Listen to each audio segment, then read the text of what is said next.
أعوذ بالله من الشيطان الرجيم. سورة الأعراف مكية. بسم الله الرحمن الرحيم. ألف لام ميم صاد. كتاب أنزل إليك فلا يكن في صدرك حرج منه لتنذر به وذكرى للمؤمنين. اتبعوا ما أنزل إليكم من ربكم ولا تتبعوا من دونه أولياء قليلا ما تذكرون. وكم من قرية أهلكناها فجاءها بأسنا بياتا أو هم قائلون. فما كان دعواهم إذ جاءهم بأسنا إلا أن قالوا إنا كنا ظالمين.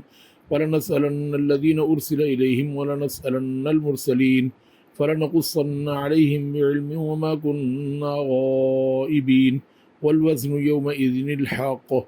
فمن ثقلت موازينه فأولئك هم المفلحون. ومن خفت موازينه فأولئك الذين خسروا أنفسهم بما كانوا بآياتنا يظلمون. ولقد مكناكم في الأرض وجعلنا لكم فيها معايش قليلا ما تشكرون. ولقد خلقناكم ثم صورناكم ثم قلنا للملائكة اسجدوا لآدم فسجدوا إلا إبليس لم يكن من الساجدين. قال ما منعك ألا تسجد إذ أمرتك؟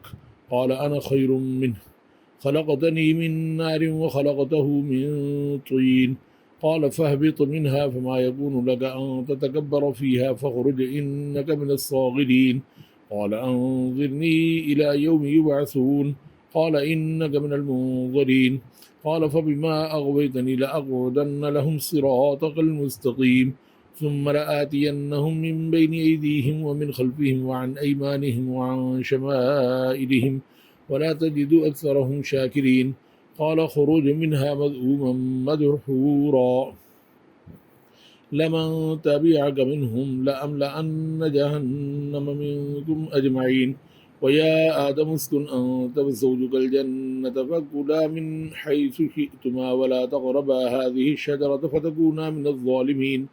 فوسوس لهما الشيطان ليبدي لهما ما وري عنهما من سواتهما وقال ما نهاكما ربكما عن هذه الشجرة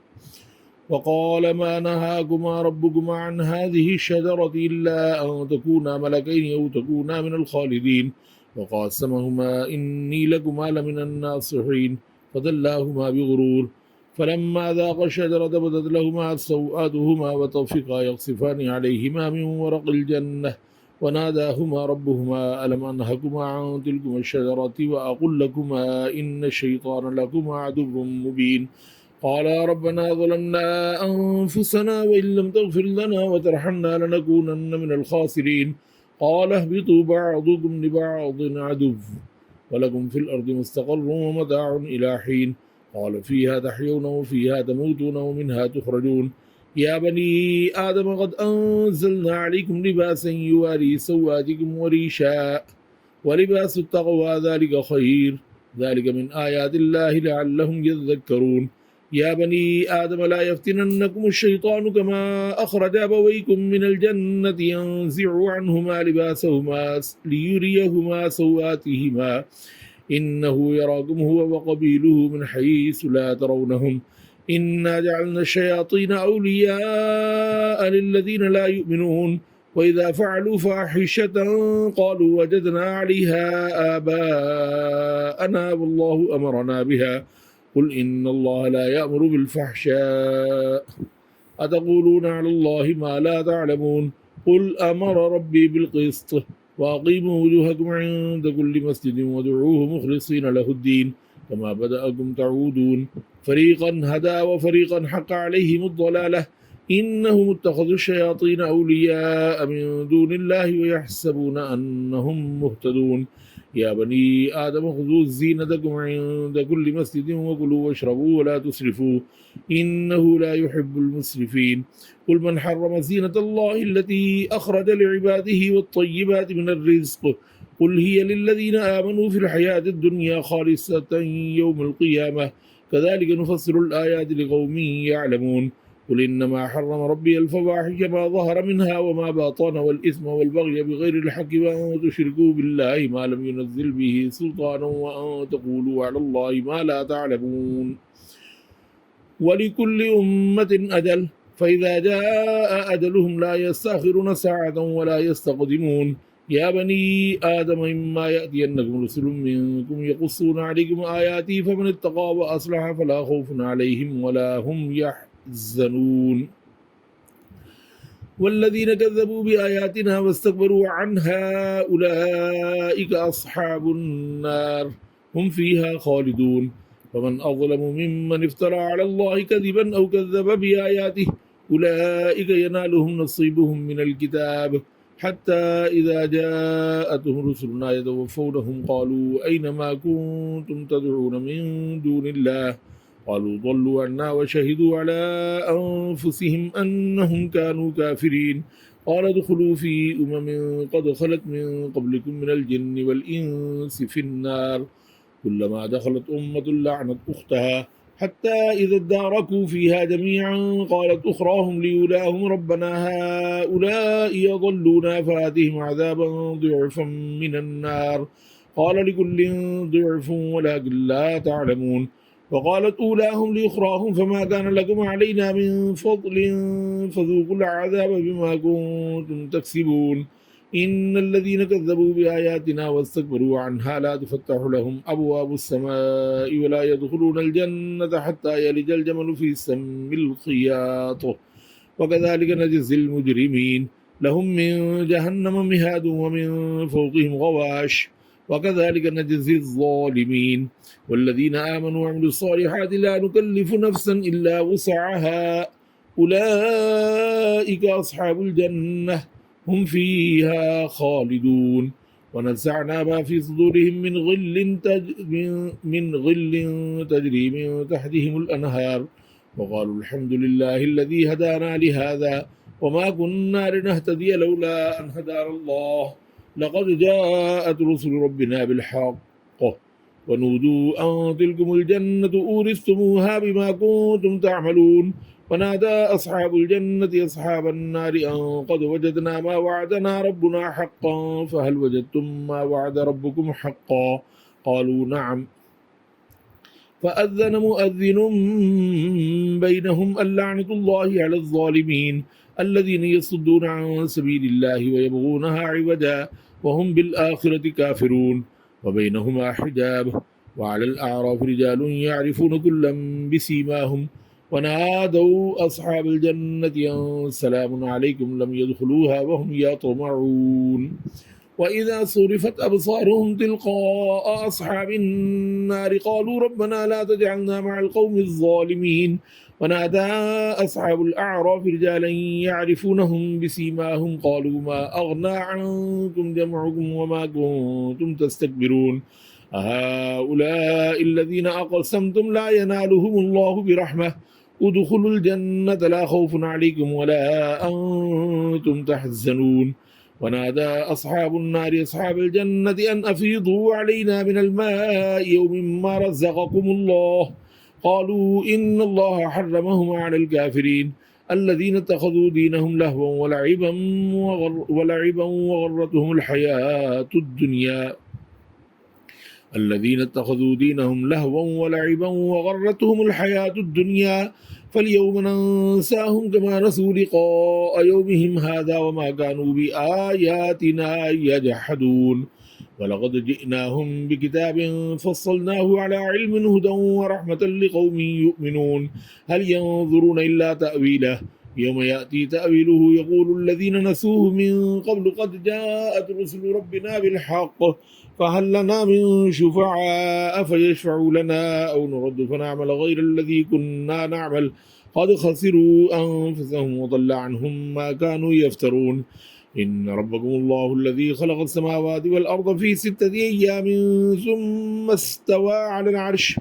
يغشي الليل النهار يطلبه حثيثا والشمس والقمر والنجوم مسخرات بأمره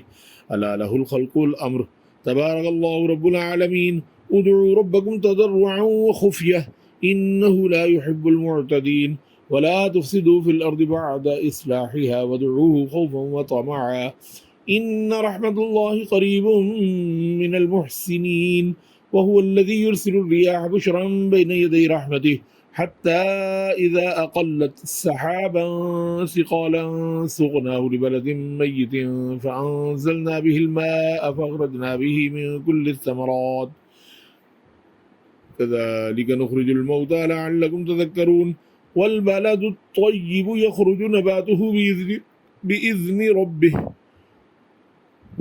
الطيب يخرج نباته بإذن ربه والذي خبث لا يخرج إلا نكدا كذلك نصرف الآيات لقوم يشكرون لقد أرسلنا نوحا إلى قومه فقال يا قوم اعبدوا الله ما لكم من إله غيره إني أخاف عليكم عذاب يوم عظيم قال الملأ من قومه إنا لنراك في ضلال مبين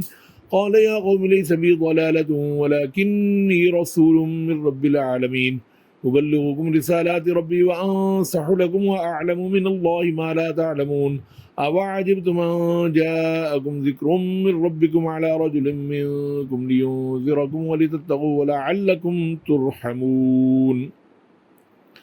فكذبوه فأنجيناه والذين معه في الفلك وأغرقنا الذين كذبوا بآياتنا إنهم كانوا قوما عمين وإلى عاد أخاهم هودا قال يا قوم اعبدوا الله ما لكم من إله غيره أفلا تتقون قال الملأ الذين كفروا من قومه إنا لنراك في سفاهة وإنا لنظنك من الكاذبين قال يا قوم ليس بي سفاهة ولكني رسول من رب العالمين أبلغكم رسالات ربي وأنا لكم ناصح أمين أوعجبتم أن جاءكم ذكر من ربكم على رجل منكم لينذركم واذكروا إذ جعلكم خلفاء من بعد قوم نوح وزادكم في الخلق بسطة فاذكروا آلاء الله لعلكم تفلحون قالوا وجئتنا لنعبد الله وحده ونذر ما كان يعبد آباؤنا فأتنا بما تعدنا إن كنت من الصادقين قال قد وقع عليكم من ربكم رجس وغضب أتجادلونني في أسماء سميتموها أنتم وآباؤكم ما نزل الله بها من سلطان فانتظروا إني معكم من المنتظرين فأنجيناه والذين معه برحمة منا وقطعنا دابر الذين كذبوا بآياتنا وما كانوا مؤمنين وإلى ثمود أخاهم صالحا قال يا قوم اعبدوا الله ما لكم من إله غيره قد جاءتكم بينة من ربكم هذه ناقة الله لكم آية فذروها تأكل في أرض الله ولا تمسوها بسوء فيأخذكم عذاب أليم واذكروا إذ جعلكم خلفاء من بعد عاد وبوأكم في الأرض تتخذون من سهولها قصورا وتنحتون الجبال بيوتا فاذكروا آلاء الله ولا تعثوا في الأرض مفسدين قال الملأ الذين استكبروا من قومه للذين استضعفوا لمن آمن منهم أتعلمون أن صالحا مرسل من ربه قالوا إنا بما أرسل به مؤمنون قال الذين استكبروا إنا بالذي آمنتم به كافرون فعقروا الناقة وأتوا عن أمر ربهم وقالوا يا صالح ائتنا بما تعدنا إن كنت من المرسلين فأخذتهم الرجفة فأصبحوا في دارهم جاثمين فتولى عنهم وقال يا قوم لقد أبلغتكم رسالة ربي ونصحت لكم ولكن لا تحبون الناصحين ولوطا إذ قال لقومه أتأتون الفاحشة ما سبقكم بها من أحد من العالمين إنكم لتأتون الرجال شهوة من دون النساء بل أنتم قوم مسرفون وما كان جواب قومه إلا أن قالوا أخرجوهم من قريتكم إنهم أناس يتطهرون فأنجيناه وأهله إلا امرأته كانت من الغابرين وأمطرنا عليهم مطرا فانظر كيف كان عاقبة المجرمين وإلى مدين أخاهم شعيبا قال يا قوم اعبدوا الله ما لكم من إله غيره قد جاءتكم بينة من ربكم فأوفوا الكيل والميزان ولا تبخسوا الناس أشياءهم ولا تفسدوا في الأرض بعد إصلاحها ذلكم خير لكم إن كنتم مؤمنين ولا تقعدوا بكل صراط توعدون وتصدون عن سبيل الله من آمن به وتبغونها عوجا واذكروا إذ كنتم قليلا فكثركم وانظروا كيف كان عاقبة المفسدين وإن كان طائفة منكم آمنوا بالذي أرسلت به وطائفة لم يؤمنوا فاصبروا حتى يحكم الله بيننا وهو خير الحاكمين قال الملأ الذين استكبروا من قومه لنخرجنك يا شعيب والذين آمنوا معك من قريتنا أو لتعودن في ملتنا قال أولو كنا كارهين قد افترينا على الله كذبا إن عدنا في ملتكم بعد إذ نجانا الله منها وما يكون لنا أن نعود فيها إلا أن يشاء الله ربنا وسع ربنا كل شيء علما على الله توكلنا ربنا افتح بيننا وبين قومنا بالحق وأنت خير الفاتحين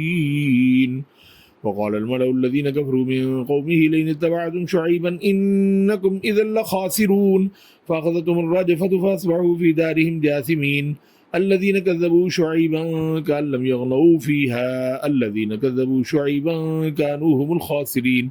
فتولى عنهم وقال يا قوم لقد أبلغتكم رسالات ربي ونصحت لكم فكيف آسى على قوم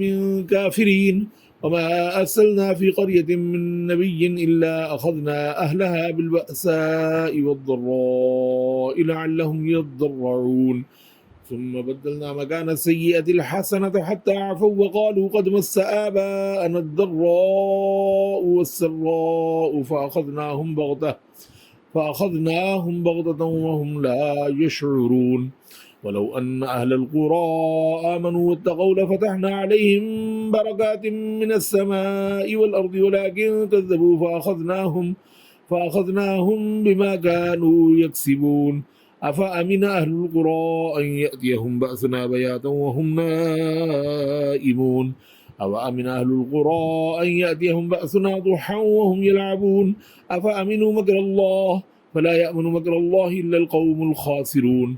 أولم يهد للذين يرثون الأرض من بعد أهلها أن لو نشاء أصبناهم بذنوبهم ونطبع على قلوبهم فهم لا يسمعون تلك القرى نقص عليك من أنبائها ولقد جاءتهم رسلهم بالبينات فما كانوا ليؤمنوا بما كذبوا من قبل كذلك يطبع الله على قلوب الكافرين وما وجدنا لأكثرهم من عهد وإن وجدنا أكثرهم لفاسقين ثم بعثنا من بعدهم موسى بآياتنا إلى فرعون وملئه فظلموا بها فانظر كيف كان عاقبة المفسدين وقال موسى يا فرعون إني رسول من رب العالمين حقيق على ألا أقول على الله إلا الحق قد جئتكم ببينة من ربكم فأرسل معي بني إسرائيل قال إن كنت جئت بآية فأت بها إن كنت من الصادقين فألقى عصاه فإذا هي ثعبان مبين ونزع يده فإذا هي بيضاء للناظرين قال الملأ من قوم فرعون إن هذا لساحر عليم يريد أن يخرجكم من أرضكم فماذا تأمرون قالوا أرجه وأخاه وأرسل في المدائن حاشرين يأتوك بكل ساحر عليم وجاء السحرة فرعون قالوا إن لنا لأجرا إن كنا نحن الغالبين قال نعم وإنكم لمن المقربين قالوا يا موسى إما أن تلقي وإما أن نكون نحن الملقين قال ألقوا فلما ألقوا سحروا أعين الناس واسترهبوهم وجاءوا بسحر عظيم وأوحينا إلى موسى أن ألقي عصاك فإذا هي تلقف ما يأفكون فوقع الحق وبطل ما كانوا يعملون فغلبوا هنالك وانقلبوا صاغرين وألقي السحرة ساجدين قالوا آمنا برب العالمين رب موسى وهارون قال فرعون آمنتم به قبل أن آذن لكم إن هذا لمكر مكرتموه في المدينة لتخرجوا منها أهلها فسوف تعلمون لأقطعن أيديكم وأرجلكم من خلاف ثم لأصلبنكم أجمعين قالوا إنا إلى ربنا منقلبون وما تنقم منا إلا أن آمنا بآيات ربنا لما جاءتنا ربنا أفرغ علينا صبرا وتوفنا مسلمين وقال الملأ من قوم فرعون تذر موسى وقومه ليفسدوا في الأرض ويذرك وآلهتك قال سنقتل أبناءهم ونستحيي نساءهم وإنا فوقهم قاهرون قال موسى لقومه استعينوا بالله واصبروا إن الأرض لله يورثها من يشاء من عباده والعاقبة للمتقين قالوا أوذينا من قبل أن تأتينا ومن بعد ما جئتنا قال عسى ربكم أن يهلك عدوكم ويستغلبكم في الأرض فينظر كيف تعملون ولقد أخذنا آل فرعون بالسنين ونقص من الثمرات لعلهم يذكرون فإذا جاءتهم الحسنة قالوا لنا هذه وإن تصبهم سيئة يطيروا بموسى ومن معه ألا إنما طائرهم عند الله ولكن أكثرهم لا يعلمون وقالوا مهما تأتنا به من آية لتسحرنا بها فما نحن لك بمؤمنين فأرسلنا عليهم الطوفان والجراد والقمل والضفادع والدم آيات مفصلات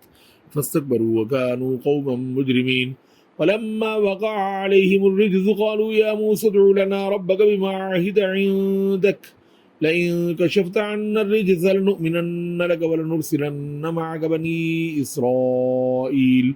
فلما كشفنا عنهم الرجز إلى أجل هم بالغوه إذا هم ينكثون فانتقمنا منهم فأغرقناهم في اليم بأنهم كذبوا بآياتنا وكانوا عنها غافلين وأورثنا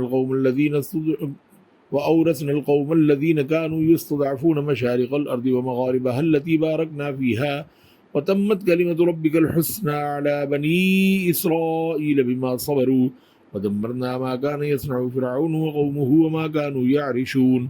وجاوزنا ببني إسرائيل البحر فأتوا على قوم يعكفون على أصنام لهم قالوا يا موسى اجعل لنا إلها كما لهم آلهة قال إنكم قوم تجهلون إن هؤلاء متبر ما هم فيه وباطل ما كانوا يعملون قال أغير الله يبغيكم إلها وهو فضلكم على العالمين وإذا أنجيناكم من آل فرعون يسومونكم سوء العذاب يقتلون أبناءكم ويستحيون نساءكم وفي ذلكم بلاء من ربكم عظيم ووعدنا موسى 30 ليلة وأتممناها ب10 فتم ميقات ربه 40 ليلة وقال موسى لأخيه هارون اخلفني في قومي وأصلح ولا تتبع سبيل المفسدين ولما جاء موسى لميقاتنا وكلمه ربه قال رب أرني أنظر إليك قال لن تراني ولكن انظر إلى الجبل فإن استقر مكانه فسوف تراني فلما تجلى ربه للجبل جعله دكا وخر موسى صعقا فلما أفاق قال سبحانك تبت إليك وأنا أول المؤمنين قال يا موسى إني اصطفيتك على الناس برسالاتي وبكلامي فخذ ما آتيتك وكن من الشاكرين وكتبنا له في الألواح من كل شيء موعظة وتفصيلا لكل شيء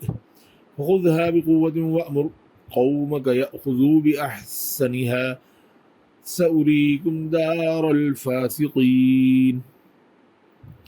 وكتبنا له في الألواح من كل شيء موعظة وتفصيلا لكل شيء فخذها بقوة وأمر قومك يأخذوا بأحسنها سأريكم دار الفاسقين سأصرف عن آياتي الذين يتكبرون في الأرض بغير الحق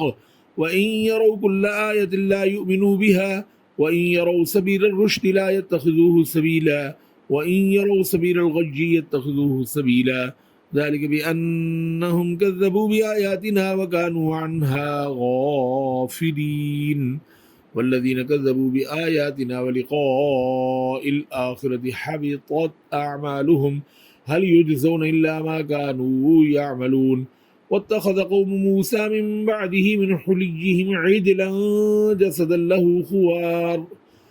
ألم يروا أنه لا يكلمهم ولا يهديهم سبيلا اتخذوه وكانوا ظالمين ولما سقط في أيديهم ورأوا أنهم قد ضلوا قالوا لئن لم يرحمنا ربنا ويغفر لنا لنكونن من الخاسرين ولما رجع موسى إلى قومه غضبان آسفا قال بئس ما خلفتموني من بعدي أعجلتم أمر ربكم وألقى الألواح وأخذ برأس أخيه يجره إليه قال ابن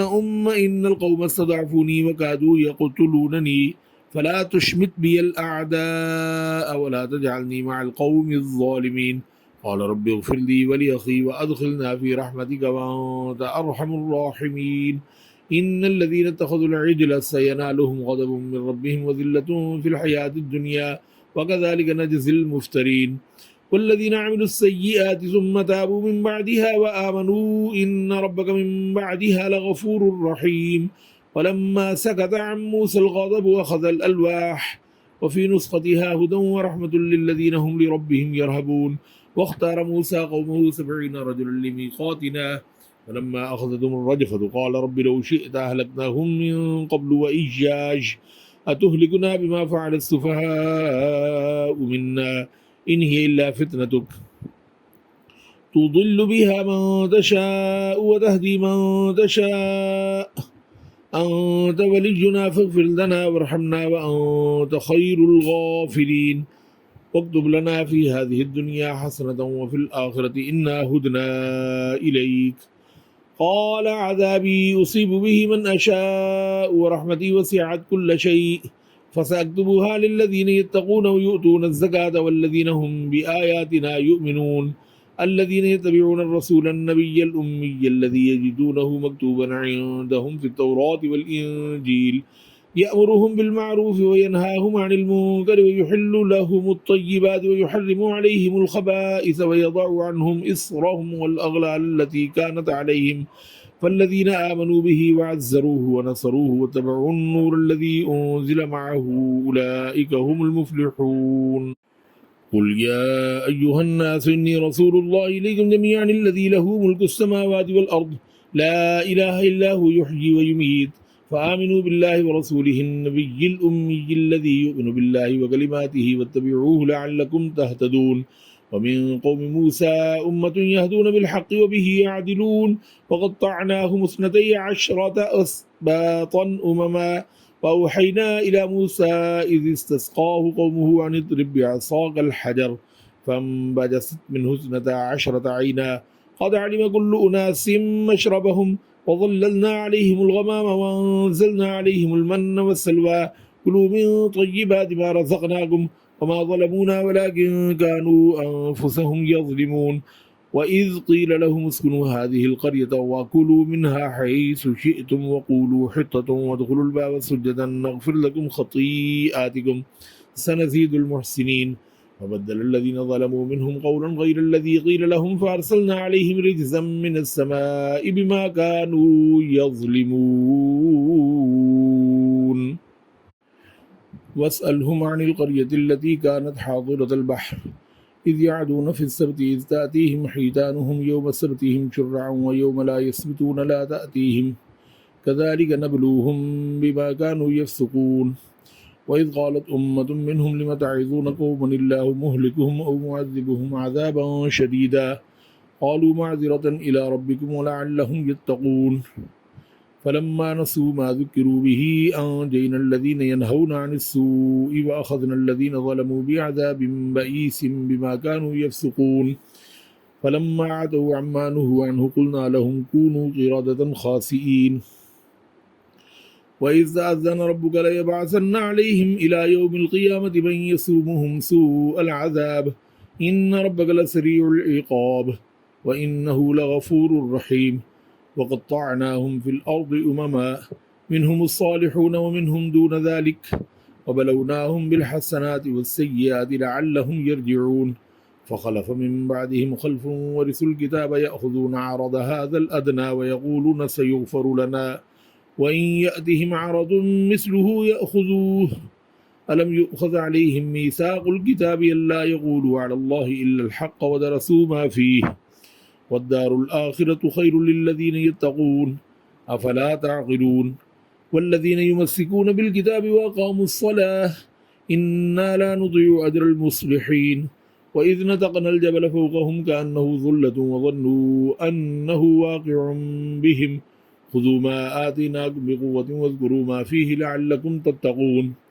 وإذ أخذ ربك من بني آدم من ظهورهم ذريتهم وأشهدهم على أنفسهم ألست بربكم قالوا بلى شهدنا أن تقولوا يوم القيامة إنا كنا عن هذا غافلين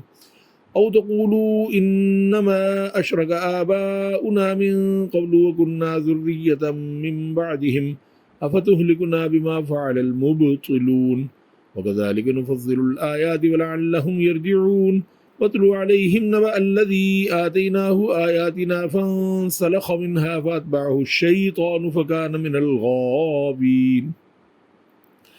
ولو شئنا لرفعناه بها ولكنه أخلد إلى الأرض واتبع هواه فمثله كمثل الكلب إن تحمل عليه يلهث أو تتركه يلهث ذلك مثل القوم الذين كذبوا بآياتنا فقصص القصص لعلهم يتفكرون ساء مثلا القوم الذين كذبوا بآياتنا وأنفسهم كانوا يظلمون من يهد الله فهو المهتدي ومن يضلل فأولئك هم الخاسرون ولقد ذرأنا لجهنم من الجن والإنس لهم قلوب لا يفقهون بها ولهم أعين لا يبصرون بها ولهم آذان لا يسمعون بها أولئك كالأنعام بل هم أضل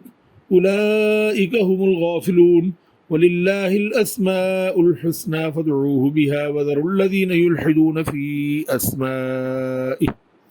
سيجزون ما كانوا يعملون وممن خلقنا أمة يهدون بالحق وبه يعدلون والذين كذبوا بآياتنا سنستدرجهم من حيث لا يعلمون وأملي لهم إن كيدي متين أولم يتفكروا ما بصاحبهم من جنة إن هو إلا نذير مبين أولم ينظروا في ملكوت السماوات والأرض وما خلق الله من شيء وأن عسى أن يكون قد اقترب أجلهم فبأي حديث بعده يؤمنون من يضلل الله فلا هادي له